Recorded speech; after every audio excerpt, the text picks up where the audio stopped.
quit your job," my mother screamed over the phone. I was pregnant too, and I still worked. What are we supposed to live on now? Your sister doesn't have a job either. Who's going to pay the bills now?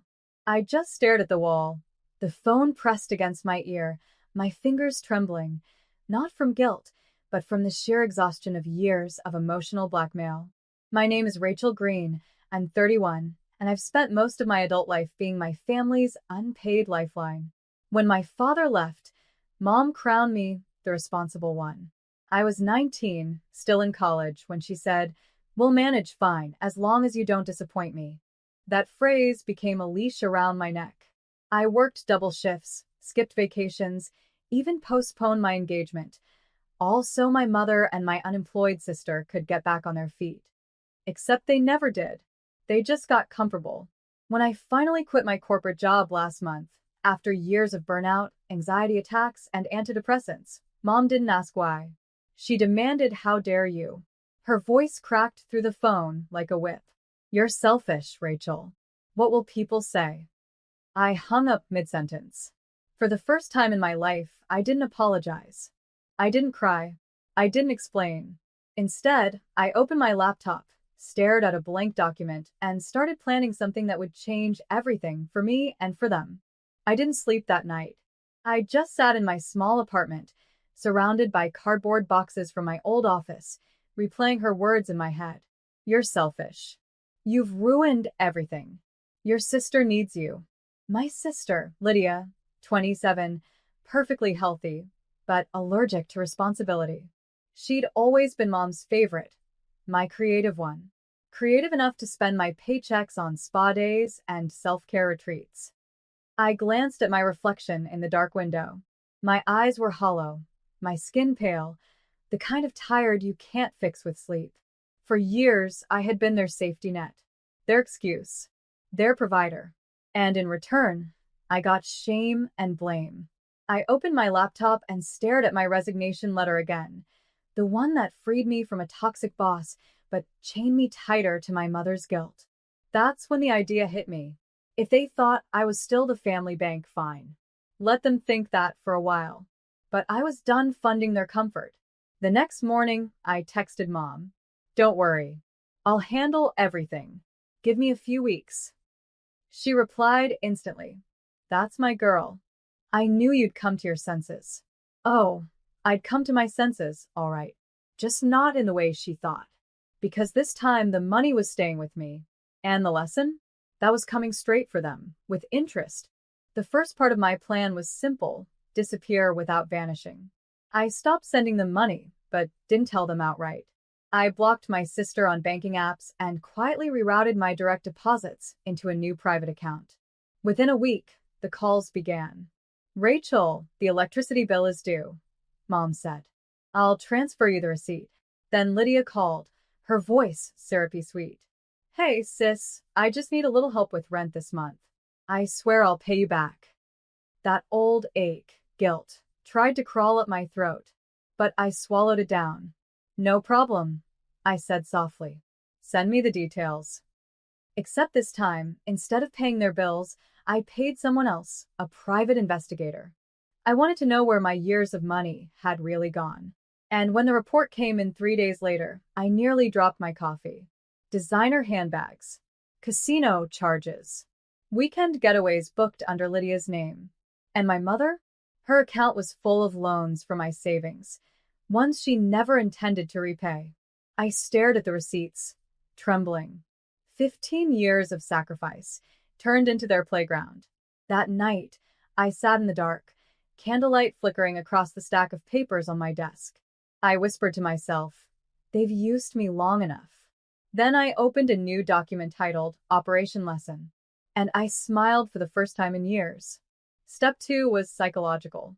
If money was their oxygen, I was about to make them choke on the silence of scarcity.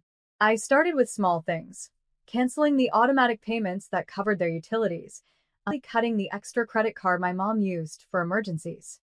Within days, the text changed tone. "Mom, sweetheart, did you forget the gas bill again?" They sent a notice. "Lydia, I'm at the salon and my cards declined. Did the bank freeze the account?" I didn't answer either. Instead, I drafted a message and pinned it to my fridge as a daily reminder. You don't owe anyone your peace. By the second week, desperation set in. Mom started calling from different numbers, leaving voicemails dripping with guilt. Rachel, we're family. You're punishing us for no reason. Lydia's been crying for days. Funny, I didn't remember them crying when I was working double shifts to pay for Lydia's car repairs. Then one evening, my phone lit up with a text from an unknown number.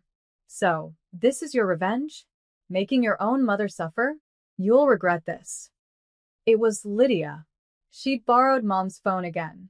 I looked at her message, sighed, and typed back. Not revenge. Accountability. Then I blocked her. Because my silence wasn't punishment anymore, it was self-respect. And I wasn't done yet. This was only phase 2. By the third week, they showed up. I came home from my morning jog to find my mother's car parked crookedly in front of my apartment building. Lydia stood beside her, sunglasses on, holding a half-empty Starbucks cup like a prop from a bad drama. Rachel. Mom snapped as I approached. We need to talk. I stopped at the bottom of the stairs, sweat still running down my temple. No, you need to listen. Lydia scoffed. Oh, here we go again, Miss Independent giving us another lecture. Mom folded her arms. You can't just cut us off like this. We're family. You're supposed to help. Help. I laughed, the kind that doesn't sound like laughter at all. You mean the way I helped pay for your loan? Or the way I helped Lydia avoid eviction 3 times? They looked stunned, like they hadn't expected me to remember. I pulled out my phone and held up a photo. The PI's report spread across my kitchen table. Casino receipts. Designer bags. Spa bookings. You used me, I said quietly. You took everything I worked for and treated me like your personal ATM. Mom's face turned red. That's not true. Save it. My voice cut through her denial. You raised me to be responsible. I'm finally doing that. Just not the way you wanted. Then I walked past them, up the stairs. And for once, they followed in silence. That night, they tried one last tactic, pity. Mom showed up at my door alone, clutching her purse like a prop in a tragedy. Rachel, she whispered, eyes glistening. I didn't mean to hurt you. You know how hard it's been since your father passed. I just needed a little help. I stood in the doorway, my hand resting on the frame. You didn't ask for help, Mom. You demanded it. And when I couldn't give more, you shamed me. Her lips trembled. I'm your mother. I only wanted what's best for you. No, I said softly. You wanted what's best for you from me. She looked up sharply, her expression hardening, the tears vanishing like mist under sunlight. You think you're so much better now, don't you? Just because you've got a job and a fancy apartment.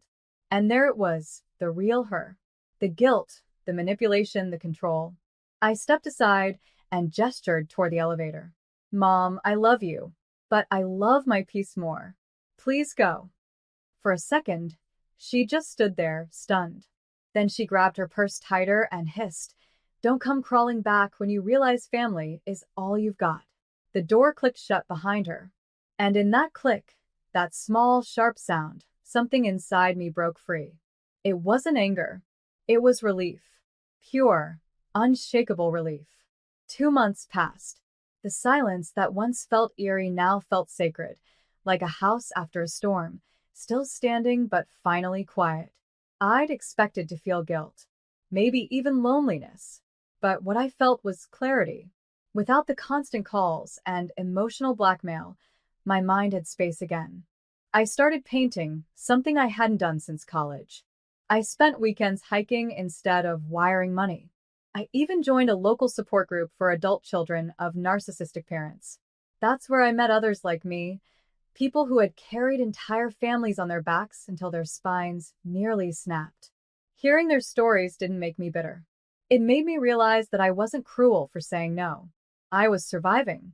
Then one evening, while watering my plants, my phone buzzed. A message from an unknown number. Mom had a fall. She's in the hospital. She's asking for you. For a moment, my breath caught. The old reflex, to drop everything and rush, clawed at me. But then I remembered the hospital bills I'd paid last year. The way she told the nurse, "Rachel's just dramatic. She likes to feel important." I sat on my couch, heart pounding, and whispered, "Not this time." I texted back, "I hope she recovers, but I can't be there." Then I put the phone face down. And for the first time in my life, I didn't feel guilty for choosing myself. 3 weeks later, I received a letter. Not a text, not an email, an actual handwritten letter in my mother's perfect cursive. The return address was her house. Inside, just one page. "Rachel, I thought silence would punish you. Instead, it punished me. I didn't realize how much of my life revolved around controlling yours." Lydia finally left her boyfriend. She's living here now, and maybe she's starting to understand what you did long ago, that sometimes you have to lose people to find peace. I know I don't deserve your forgiveness. I only hope one day, when you think of me, it won't hurt so much. Mom.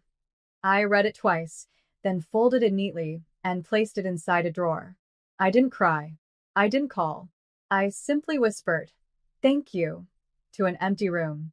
Because that letter wasn't an invitation back. It was an acknowledgement of my freedom. Weeks turned into months. I built a life filled with quiet mornings, art that healed me, and friends who didn't take more than they gave. Every once in a while, I'd pass a family laughing at a cafe and feel a twinge in my chest. Not sadness, just the reminder of what I'd survived. I'd learned that love isn't proven by how much pain you endure. It's proven by how much peace you protect. And for the first time, my peace was mine, entirely.